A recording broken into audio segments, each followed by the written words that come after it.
1,500-এর পরিবর্তে 3,000 জমাতে পারবো। চাকরি, শিক্ষা, আমাদের জিনিসের দাম কমুক, এটা চান? হ্যাঁ।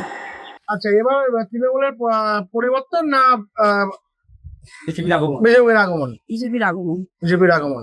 আপনার বিধায়কের দেখা পেয়েছিলেন 5 বছর? হ্যাঁ, দেখা পেয়েছেন? আমাদের বিধায়ক গৌরশঙ্কর ঘোষ তো। হ্যাঁ, হ্যাঁ, পেয়েছি। পেয়েছেন। আচ্ছা, তো এবার নতুন সরকারের কাছ থেকে কি চান, ভাতা না চাকরি? চাকরি চাই, ভাতা চাই না, আমাদের ভাতার দরকার নেই। এই যে মুখ্যমন্ত্রী আপনাদেরকে 1,500 টাকা করে দিচ্ছে এবং আরো অনেক যুবসাথী মতো প্রকল্প চালু করেছে, তাতে আপনারা খুশি নন? না, আমি খুশি নয়। জিনিসের দাম কমুক। আপনার নাম তো বলেছেন, আপনি জিনিসের দাম কমলে 1,500-এর পরিবর্তে 3,000 জমাতে পারবো। তাহলে আপনি বলছেন যে ভাতা না দিয়ে সুস্বাস্থ্য, চাকরি, শিক্ষা, আমাদের জিনিসের দাম কমুক, এটা চান? হ্যাঁ।